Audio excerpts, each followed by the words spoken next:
In September 2020, police from Exeter in Devon, England, found the dismembered arms and legs of a young woman in some bins in an alleyway in the city centre. A few days later, they found the head and torso in a nearby forest. Azam Mangoori was a 22-year-old shop worker who had moved to Exeter, Devon's capital, from Stoke-on-Trent around 5 weeks before the body parts belonging to 32-year-old Lorraine Cox were found. The web of lies that he spun to cover up his evil crime against Lorraine will leave you shocked and disgusted, just like the crime itself. Now viewer, if I've got you hooked on the story so far, do subscribe, give the video a like, drop a comment when you're ready and donate. Hit the thanks button below, I'll appreciate you.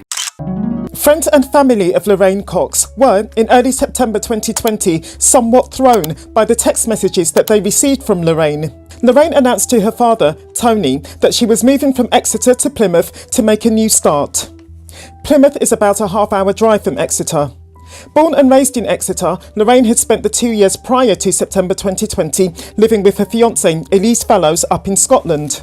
Her return to Exeter, which she made without Elise, sprang from her missing, overwhelmingly, her family and friends.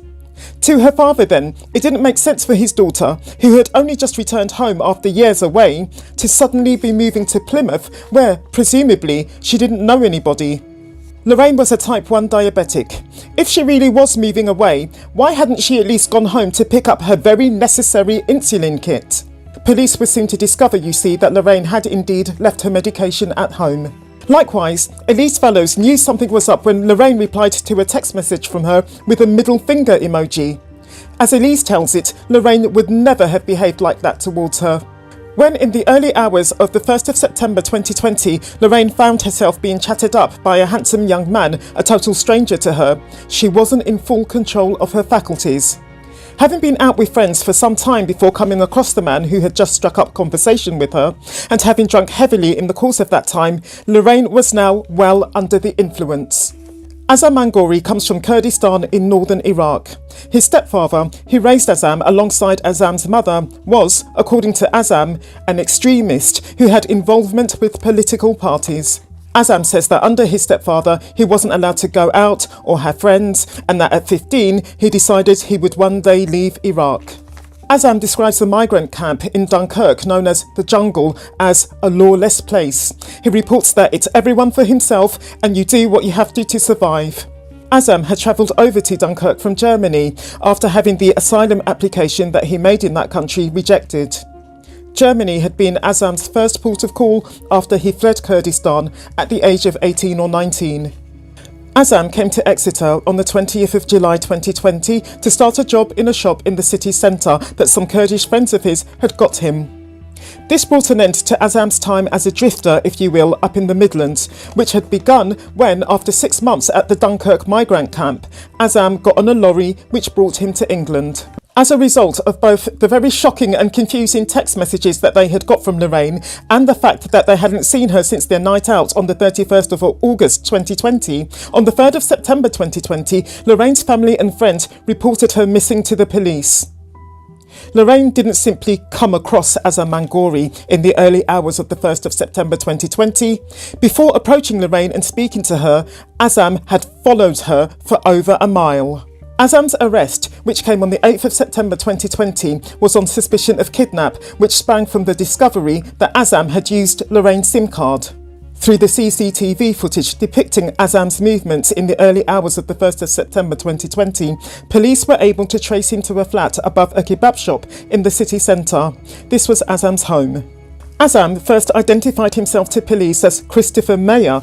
He basically admitted that he was in the country illegally since, in 2018, his asylum application had failed. Staying in his home country, he said, would have cost him his life since in that country, gay people, such as he claimed to be, are routinely stoned to death.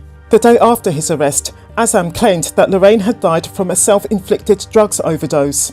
If that had been true, Azam would have faced far lesser charges than murder for dismembering Lorraine's body and then dumping the various pieces in bins and in woodland, the police having discovered the pieces to Lorraine's body dumped in bins in an alleyway behind the flat the day after Azam's arrest and having since promptly charged Azam with Lorraine's murder.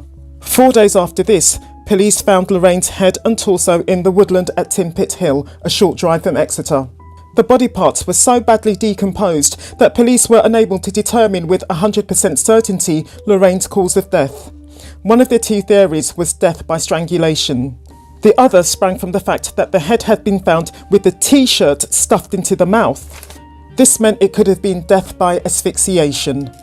On being presented both with video evidence from his own phone showing him having sex with Lorraine in an alleyway and with CCTV footage from a few days on showing him placing the bin bags containing Lorraine's arms and legs into the outside bins, Azam gave the police his version of events. Azam and Lorraine had begun their time in his flat, which came shortly after their outdoor sexual intercourse, which Azam only filmed to protect himself against any possible subsequent allegations from Lorraine by drinking together.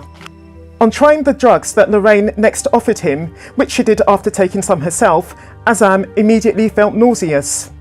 Sometime after coming to, after blacking out because of the drugs, Azam found Lorraine lying on the floor unconscious. When police asked Azam why, when the CPR that he gave Lorraine after finding that she had no pulse failed to work, he didn't then call an ambulance, he answered that he didn't know how to. Stuffing a t-shirt as far down Lorraine's throat as he could, as Azam subsequently did, was to stop any more creatures crawling out of her mouth. Azam recognised in recounting this that he had been hallucinating. When a few days later, Azam took to dismembering Lorraine's body, he was under the impression that he was chopping up some of the wet tobacco that he'd been storing in his flat. The days leading up to this, you see, had felt like hell to Azam. The highly disturbed mental space that he was in when he chopped Lorraine's body up was the result of that. A toxicology report showed that Lorraine had no drugs in her system. Police also found videos of Azam smoking a vape while sitting on the bed next to Lorraine's body, with the song Angel Deserved to Die by Chop Suey playing. Far from appearing to be suffering a hellish mental state, Azam looks, in the video, like someone calm and carefree. Police also found it strange that someone gripped by a torturous and delusional mental force would be inclined to hack into Lorraine's phone and send fully coherent messages to her family and friends. Later, at court, Azam would be found not to have acted against Lorraine with premeditation, but in addition to stalking Lorraine for hours before killing her, Azam had, in the days leading up to Lorraine's murder, looked up how to perform amputations. Googling how to dig a grave by hand, as Azam had done a few days before committing murder, also suggests, to me at least, that he was very probably planning to kill. Azam had identified himself as Christopher Mayer. That identity was proven false. Azam had identified himself as gay. He himself recorded his sexual intercourse with Lorraine. Azam dismembered Lorraine's body when the smell from its decomposition grew too strong, making Azam decide to dump the body. Azam chopped Lorraine's body into a total of 7 pieces with a sharp knife. The arms and legs were cut off neatly and cleanly at the joints, it was later discovered. Before murdering Lorraine, Azam had, you may recall, researched how to perform amputations. Azam also sliced off some skin from Lorraine's lower back and bottom, some skin from her forehead, and the skin that held Lorraine's tattoos. I personally know of at least one case of attempted murder in which the perpetrator was given a 25-year prison sentence. In my ignorant opinion then, Azam Mangoori's 20-year prison sentence for the murder of Lorraine Cox is nothing less than an insult to Lorraine and to her loved ones.